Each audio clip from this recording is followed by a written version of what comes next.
this beautiful Friday morning. Yes. Video. I'm so excited. It's good to see you, literally, Kelly. Not only can we see you, Kel, but your shirt matches the background. You look very color coordinated this morning. So, well, thank you, ladies, for joining me again. Again, for those of you who don't know, we are Readiness Group. We are a resiliency and wellness training and development company, and we are talking today about extreme resiliency, which is a term that we just really love to use because it means getting kind of left of boom or the crisis of what might come. So preparation and response. So what are you doing to prepare? So just kind of an intro there, but I'll let you ladies kind of jump in and share a little bit more about that as well. You know, Kel, I think when we started really working at building resiliency within organizations, what we thought was we really have to have good response techniques and tactics. And man, we did see that those were very, very important to what people were using in maintaining resilience, right? But what we found was that the majority of what was going on with people was not so much downstream, was not so much down here after the events had happened. The majority of it was upstream. It was up here, that just that continuing day-to-day stuff that just kind of takes you out of your normalcy and that adds frustration and that creates that that plate where you literally feel overwhelmed by what's going on.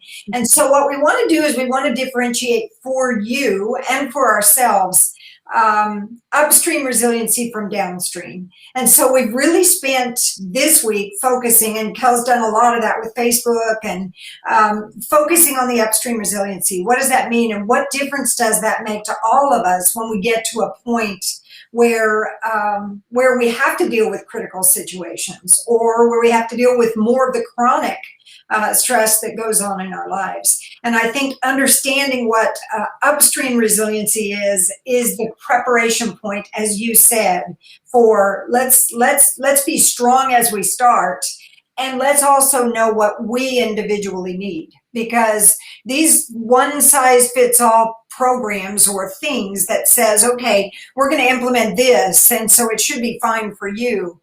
You guys, there are no two people that experience trauma, stress, life in the same way. And there are no two people who have the same resiliency factors. So the most important thing to know is that you have to understand and create your own by getting information on resources and methods, and that's hopefully what we'll give you today, as a little bit of what we'll give you today as we talk through upstream resiliency. So I just want to say good morning to Dale. Thank you for watching, Dale. We got your comment. Good morning. Brenda, I want you to quick. I called you earlier this week and I said, tell me in one sentence how you would define upstream resiliency. I wrote down what you said in case you good, Kelly, because it could be different this morning. Yeah. But how would you, in one sentence, just what do we mean when we're talking about the upstream resilience? We all know that we all know that resiliency means the ability to bend and adjust to the challenges that life throws our way. Okay, that whatever experience we're experiencing, the ability to adjust to that. And whether it's, we always talk about that tree that you see the wind blowing and literally it can be touching the ground because it's been pushed so far. But when the wind stops, all of a sudden the tree bounces back. And so that's what we're talking about, Kelly. We're talking about the ability to say, yeah, life can push us and things can be challenging. But if we have something in place that we've identified and said, okay, this is, I've got to know what I'm doing here. I've got to know what makes me resilient. Then the ability to bounce back after the wind stops is significantly higher than those individuals who go through this and just hope. Right. And I think that's the key. And one of the things that when we talked about this earlier in the week, is so important is this is the long-term approach. Upstream resiliency is about laying that foundation. It's the long-term approach. So that way, when you're presented with challenge in your life, you have more of a buffer or a capacity to handle that when it comes your way. So, right. That's right. Tell me a little bit from your perspective about what you think Why is it so important everybody knows what works for them? Are you asking me? Okay, perfect. Yes, and Dale, I love, I think we need a large variety of tools, just puts it into perfect perspective. So if I were to sum up upstream resiliency, good morning, Ben. If I were to summarize upstream resiliency, I would summarize it for myself personally as inspiration and adventure, right? And I think that's the key. It's gotta be totally tailored to who you are as a person. It could, yes, we can talk about strategies and resources and needing to know, your go-tos, and all of that is important. But the way you've got to think about it is what inspires your life and what drives your life, and what does your morning routine need to look like so that every day is driven towards those things that inspire you and bring passion and peace and purpose into your life, right? And so for every person, that's going to be different. So when we look at upstream resiliency, we're talking about looking at your life in a way to say, okay, what do I need to do on a routine basis so I can create space in my life in order to pursue those things that make me happy and make my family happy in life. And so, just to give examples, for my own personal family, it's getting out to the ranch every week and being out in nature and being with animals and seeing horses and riding horses. That is our grounding thing. That us as a family does together to kind of put life in perspective and to clear our plates of all the stuff we've had to deal with all week. My morning routine is I knit, which is the funniest thing, but for me, it's a grounding activity, and it's something I can do to not be on a phone and sit and have a conversation with my daughters. And I also get a quick workout in. It's not a long workout. I don't do something really intense, but I row for 15 minutes. And that to me starts my day out with a clear, fresh brain so that I can move on and tackle the things that life brings my way that day. And I know I could cite numerous examples of people in our classes who have talked about their own individual strategies that they use on a daily basis. I think part of life is testing out these habits and these routines to find the things that really motivate and inspire you, and create space in your life so that when the critical incident does occur, and it will, and everybody's critical incident is defined differently, but when those critical incidents do occur, they occur in a way that you come at them with a clear plate and enough space to be able to have the bandwidth to deal with them.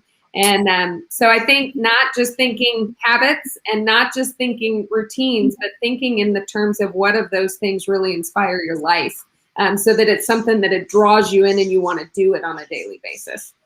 I love that. And every person is going to be different. And so when you look at what is resiliency, to say that not everybody's going to want to, although knitting, a lot of football players do to kind of get their brain in the stage, but not everybody's going to want to use the same techniques, right? Not everybody uses what everybody else uses. So those are the techniques. But you guys think about this from a perspective of everything we experience in life is deposited on this prefrontal cortex on a plate.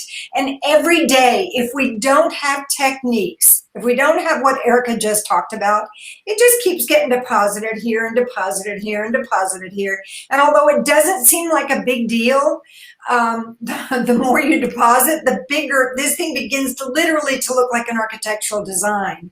And so every time you come to the table, you bring this plate, this prefrontal cortex, to the table with all the stuff that might have been a minor element when it happened, but it's still stuck, right? And so the key that we've got to recognize, and it's amazing that Erica can identify that, is that we need to be able to say, what do you do with it? And that's kind of our question. We always ask, in therapy and anytime you talk to somebody, so what'd you do with that afterwards? And most people will look at you like, I don't know what you're talking about. And so the key is understanding when somebody asks you, what did you do with it afterwards? Well, I've got 3 sisters, or I got a buddy at the station, or I got a friend at work, or whatever it might be. I've got somebody at the hospital. You guys, we're working with medical personnel right now who literally are at wit's end with everything that's going on at the hospital. So what they do is they end their shift, they shut everything down, and they go home. Now think about the plate. and first responders. And I mean, literally, I'm going to shut it all down and it just sits here. Mhm. And then what begins to happen is it begins to ruminate. And we wonder why it gets challenging for us. Yeah. So those are the things that we look for. I love that Erica's identified hers. Every one of us should be able to do that. And I love what Dale says too, and say, hey, hi to Donnie. Donnie camps on as well, but she mentioned needing to use tangible tools like exercise, diet, music. Getting good sleep is a good starting point. There's absolutely a body-mind connection that can't be denied, which I'm like so on board with, Dale. You don't even know. I just love that you said that. It is, yeah. I think if we were to give it some like tangible, real world next steps, like how do I build my upstream resiliency? The suggestions I would have is start with finding something fun, right? Start with something that inspires your brain and connects you to the people you love in life, and make that something you get regularly on a regular basis. And then the next step would be, okay, I know what's fun to me. How do I create more space for that in life? And then you look at creating the habits that enable you to have more of those fun moments, right? And so I think there's different ways to go about that, depending on what's stressing you in life. And so, looking at the 8 dimensions of wellness and what do I need to do to have my finances in line? What do I need to do to have my social relationships in line, and all of those kinds of things are good suggestions. And then also from a trauma perspective, what do you do to keep your brain healthy? And there's a lot of great books out there. There's one that's just recently come out called The End of Mental Illness. He has a kind of a regime of habits you can do to keep your brain healthy based on the imaging that he's done. I'm trying to remember his name right now, and for the life of me, I can't remember the author's name, but he's a psychiatrist who studies brain health through imaging, and has written this book, and he's got a lot of great recommendations for how you structure your life in order to keep your brain healthy as you age and as you experience stress and trauma and different things like that. So yeah, I would start with something fun, and then I would start to build habits in your life that create more space for having more fun, right? For having more things that kind of inspire you. Yeah, Erica, that author's name is Daniel Amen. Yes, Amen. Yep. So, yeah, it's a fantastic book. I would highly recommend it. Yeah.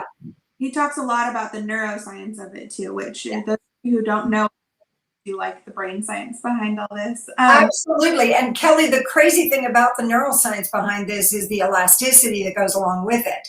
And the more habitual, the more you practice those resiliency things, the more your brain gets used to those things. And the more all of a sudden it begins to reapply. He talks a lot in this book about the fact that, our brain is an organ, and it has to be exercised, and it has to be taken care of, and it has to be, and so there are methods by which we do that. So it's really, and I know that's kind of deep for some, but I'll tell you what, it's absolutely amazing to think that we have the capacity to make the difference in that. And they actually have an Amen's clinic here in the DFW Metroplex, which is, I think, a great resource for us. It's over in Irving. So, and he's got them throughout the country, but they focus in on brain imaging and using that to see what's going on with your quote unquote mental illness or mental health versus just taking symptomatology. So yeah, I think that's a really great resource, and definitely something that is worth looking into and learning more about, because I honestly believe it's the next era in psychological medicine and psychology and that kind of thing. So I do too. And Dale says opening up new pathways. And Dale, you have no idea how exact that is. Literally, when people get those neural ruts that they just can't seem to get through, you've got to open up new pathways to be able to change what's going on. And so you're right. You've been studying. Dale, I'm not sure Dale's background. Kel, do you know Dale? I know you commented. Yeah, we're gonna hopefully introduce all of us to her next week. So Dale, I was gonna say we need to have Dale on the show. On our little Facebook Live. Awesome. Work with brain health and wellness through a company called Mari, and so she's doing a lot of good work promoting mental wellness. Oh, fantastic! Will you come visit us and give us? Yes, I do. I love it. That's awesome. Yeah. Well, I want to just kind of wrap up. I want to say and kind of we threw information your way today about what upstream resiliency is. So how we approach upstream resilience is we kind of approach from a very comprehensive way. So we look at the 8 dimensions of wellness, which we are going to be talking about more. That's going to be our Facebook Live next week, is we're going to go into what those dimensions are. And thank you, Del. I see you would love to be and then we're going to jump in. We look at the 12 positive psychology strategies. And this is where a lot of what we were talking about today, your toolkit, your routines, your cognitive, restructuring from a cognitive perspective, your playbook, what is that looking like? And so there's 12. We're going to be talking more about that later this month too. We are big proponents about the science of trauma, understanding what that looks like. Everybody in life experiences trauma, and so knowing how do I address it when it happens, and what Brenda said earlier, to do with that. Everybody does stuff with it. It's a matter of recognizing what that process is for you, and so we're a big, huge on what that really looks like. How is that impacting you mentally and physically? And then finally, y'all, again, purposeful peering and peer support, having people in your corner. Who are your people? And I think that is such an important question to ask yourself. Know who they are, and use them in a very purposeful way. And so that's where we're headed in February. And that's kind of how we look at upstream resiliency comprehensively, is through those kind of 4 big areas. So, yeah, anything to add before we kind of wrap up today? Kel, if when you just mentioned a minute ago that we all do something with it, and I think if we asked all of you here today, what do we normally do with it? If we don't know how we handle that upstream stuff, that chronic stress stuff, then the key is that we're probably taking it and stuffing it away and putting it where, it's going to be a little bit challenging for us later, right? So remember that. Identify those things that make you resilient and that make a difference in your life so that you can then help somebody else walk through that. And my only wrap up would be you take this weekend and go out and find an adventure, inspire your life. That stuff creates traction, right? And it makes you want to do more of it. And so, think of something today that you can do with a friend or with family or with loved ones that is inspirational to you, even if it's just for half an hour, whatever it might be, to begin the process of building that upstream resiliency. Kel, I want to ask everybody too, you guys start putting questions, all of us have questions about resiliency, about, taking care of ourselves. Put questions on Facebook or wherever it might be. Give us your examples, give questions. Let us start addressing some of those things that have been challenging in life. Like even if we have systems, when they start to fail, what do we do with that? All of those kinds of things. We'd love to answer those. Yeah. Do you have a growling dog in your background? I do. I apologize. It's cracking me. It's usually my dogs. I love that. Oh, that's awesome. Well, thank you guys so much. Please, like Brenda said, ask your questions or drop us comments. Feel free to share. We want this message to get out. It's something that we are very passionate about. So again, next week we'll be back and we will be chatting about those 8 dimensions of wellness. And so if you don't know what those are, there was a post earlier this week that we did where it kind of talked, it just identified them. But this coming week, we're going to be going into each one of those dimensions in a little more detail. So be on the lookout for that, and we will see y'all next week.